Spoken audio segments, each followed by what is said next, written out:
Zoom has really bad lighting. You have good lighting, but I don't. All right. Thank you. Here we go. Hello, Internet. My name is Aaron Hillis, curator and board member for the Cucalorus Film Festival. I'm thrilled to be talking with an American cultural icon, or should I say iconoclast. John Waters has been called the Pope of Trash, the Duke of Dirt, the Baron of Bad Taste. Unapologetically tackling themes of race, sex, gender, consumerism, and religion in his work, the Baltimore native is an acclaimed author and the beloved filmmaker behind such bitingly transgressive, uniquely hilarious cult classics as Pink Flamingos, Polyester, and Hairspray. On Saturday, March 22nd, he will be at UNCW's Keenan Auditorium to present his all-new spoken word show. Better get your tickets now. John Waters, thank you for joining me. Thank you. Thanks for having me. This new performance is called Devil's Advocate, and the ticket page warns that, quote, this is not your mother's one-man show. Wait a minute. Can I say one thing? The new show is called The Naked Truth. Devil's Ah, Advocate was last year. okay, I'll make sure this gets changed. Naked Truth. Well, then, So it's a much more up-to-date one. Right. Yeah. very Okay. good, very good. Well, then, could you tease a little bit about what the Naked Truth, what the title means, and what these Wilmington audiences can expect? Well, I talk about everything. I rewrite the show. I have 52 shows this year scheduled, so including the Christmas show. So I rewrite it once a year. It's about everything completely different. I'm kind of telling you the naked truth about fashion, politics, my movies, everything. So it is an ongoing one man show I do, but it is completely rewritten and new every year. And then I have to memorize it. That's the hard part. There's my anti-Alzheimer exercise. So it is about everything you're talking about. It's not completely just about my films at all. That was long ago because I do talk about them and but how I bring them into different subjects. But what today is shocking, what you can get away with, how everything's changed now. Now it's completely changed again. Even political correctness is over. I mean, who are you going to call? You can't complain about it. I mean, times truly have changed, and They so just changed back. what happens now? Does it mean that that we're going to be able to do the transgressive art, what you did in like the 60s, 70s, 80s, this hypersensitive climate? Well, who knows? No, it's less hypersensitive in True. some ways. It before the censorship, if anything, came from the left in the last 10 years. Now it's back to the right. So I am shockingly in the middle where I never was my whole life. But that is youth's duty to think of ways to be transgressive. And I give them many suggestions in this of how to do that, and it's not so easy, but definitely it is youth duty. That's why I have youth spies, people that work for me that tell me new things about music and stuff. And I've said that originally as a joke, and now I get job applications actually to me saying that they want to be youth spy and tell me why, which is pretty funny. What are the benefits with that internship? Well, I didn't really hire somebody. I mean, they're mostly friends. I haven't hired someone as that is their real duty. That would be to go out and find good clubs that I want to go to. Tell me about new music I wouldn't know about. Yeah, tell me about new words that kids are using. Yeah, definitely. I am interested in that. I love it. I heard you were last in Wilmington 18 years ago. I'm curious if you have any memories of your time in old Wilmywood, or if there's anything you're looking forward to while you're in town. What happens? I've been doing this for 60 years. So I don't remember offhand, but when I walk in, I have flashbacks. When I see the dressing room, I see the hotel, I see, I never see the town I'm in. I see the alley out back of the theater. I see the bad entrance at the hotel so they can pick you up in the car. I'm never in real life usually, unless I play 2 days there. And then usually in the day, I have that next day before the show, I can walk around. But I probably will have some memories once I get there. But offhand, after doing this for 50 years, I don't know. They bleed together a little. Fair enough. The night before your UNCW appearance, on Friday, March 21st, I guess as an amuse-bouche, Jengo's Playhouse in town there will be screening Female Trouble. This is the only question I'm just going to ask, since they're going to be playing it there, about a specific film. 50 years later, I'm curious if that film means anything different to you personally. Well, yes, when Trouble first came out, it was not a success. It didn't open at midnight. It opened in one uptown theater, and it was thought of as Pink Flamingo's poor sister. Today, it is probably loved even more than Pink Flamingos by Divine fans. I think it's the early Divine's best performance. It is the most quoted of all the movies. I've even met someone that had a tattoo, a page of the script of Female Trouble on their leg. Incredible. How do you approach creating something new other than just keeping your receptors open? Do you have any unconventional rituals or habits that keep those juices flowing? I have a ritual every day, Monday to Friday at exactly 8 a.m. I go in my writing room and think up weird stuff. And in the afternoon, I sell it. That is what I've been doing my whole life. But I try to just do the next thing that would make me and my friends laugh, even though my friends now are much older.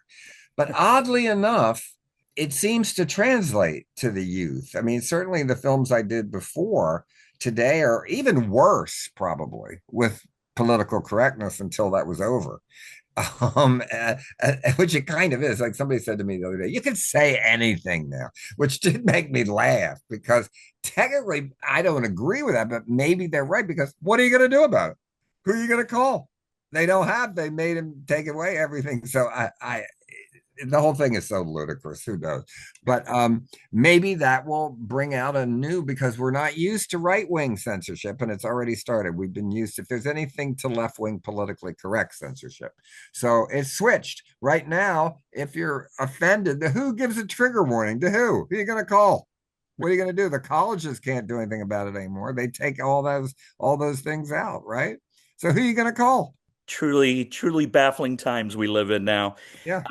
I've heard that your signature pencil mustache, which was originally inspired by Little Richard, and I know there will be some younger folks both listening to this and going to see you speak, Keenan Auditorium. Do you have any grooming or style tips for the Oh, facial I've novices? written I've written about my mustache in one of my books, the whole thing about it. I mean, it's I shave it every day from the top, trim it with scissors a couple times a week, and draw it in every day with Maybelline Velvet Black eyebrow pencil. That's why it's called a pencil mustache.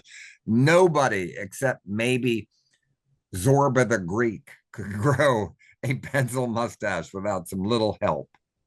Little It's Richard had pencil. They all did. Little Richard's looked like magic marker was on it. So even if you look about pencil mustaches, the Platters, the singer in the Platters had one. And usually store detectives in 40s movies had them. So I just wanted to look like a hippie pimp when I grew mine, actually, because, and it worked kind of what I looked like at the time. And so I don't even know I have it, but I could draw it on blindfold. I think if I shaved it off, there'd be a scar just you and Ron Mail of Sparks, the last two there. experts of the pencil mustache. I want to ask just two questions about people you've known, and then I've got a rapid fire relay for you. You mentioned Divine, your frequent collaborator and muse who starred in half your films. If he were still alive, what do you think he would have been doing in the decades since? Playing men and women. He would have been in Dirty Shame. He would have been the grandmother, probably. Divine was not trans. He'd be for the movement. He had.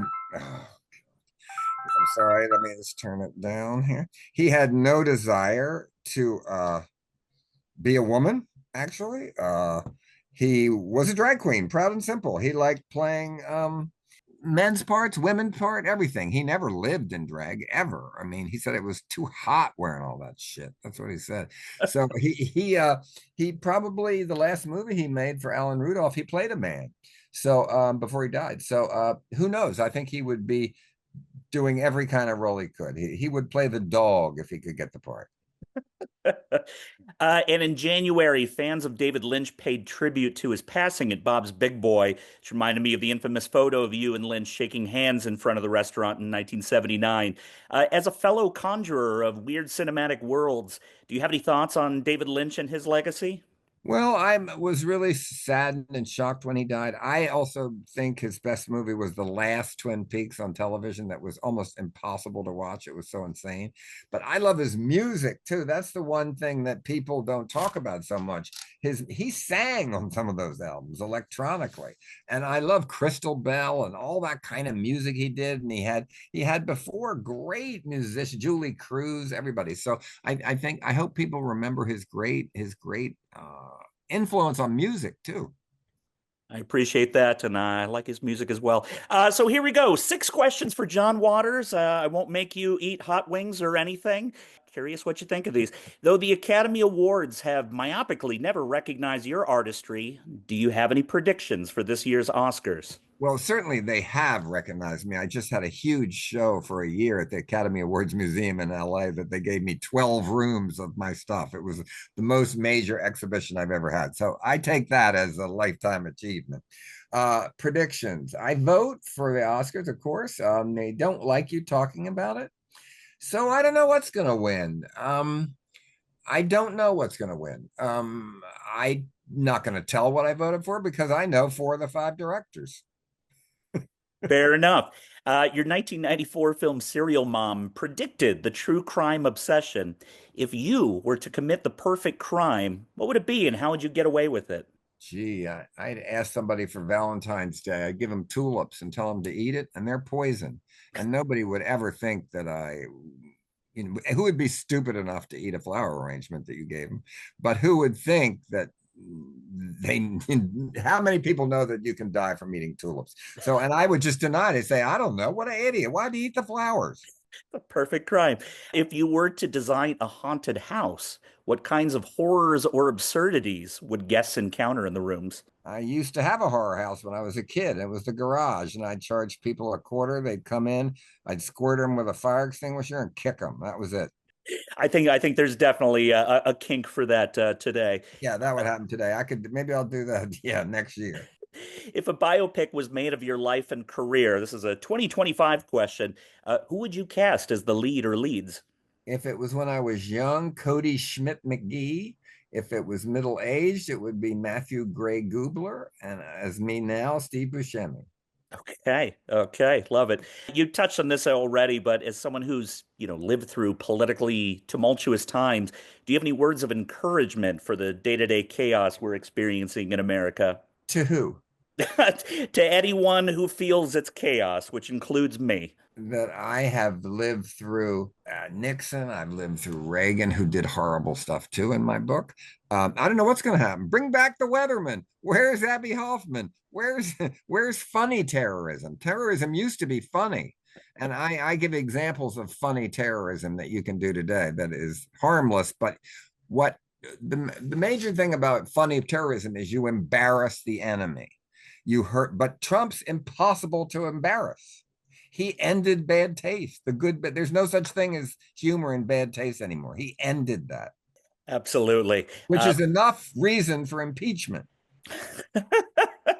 Last but not least, not to be morbid, but as we're talking about careers and legacies, if you were to graffiti your own epitaph in a public place, where would it be and what might it say? Oh, I already have my grave where it is, and I know who I'm being buried with, and everything. We call it Disgraceland. So I wouldn't graffiti. Ann Tyler, my friend, said a very funny thing. She said, graffiti just always seems like shouting to me, which makes me laugh. Every time I see graffiti, I think of that. And I did send a David Lynch, rest in peace, graffiti that I saw recently in San Francisco. And the guy from the estate wrote back and said, David hated graffiti, which really made me laugh, but it was a really nice, beautiful graffiti as you went around a bend in San Francisco that said, rest in peace, David Lynch, and the day after it happened. So I know graffiti artists. I think they're sexy. And I'm for it sometimes. The nerve they had to get up on the top of they're like stunts to get up on the top of a building on a sign and hang off it and do it. I think that's a definite art form, definitely. But that's terrorism. That's good terrorism because it's illegal. I like it. Maybe that's the name of the next series. Good terrorism. I think But there they should be don't more of have a them. lot of in graffiti. It's not that political as you think it would be these days. I I haven't seen any angry trans graffiti. Get busy. Perfect. Mr. Waters, I can't tell you what a pleasure this is. Thank you so much for doing this. Thank you. And your backdrop, you're in a sandwich with those two. Good luck.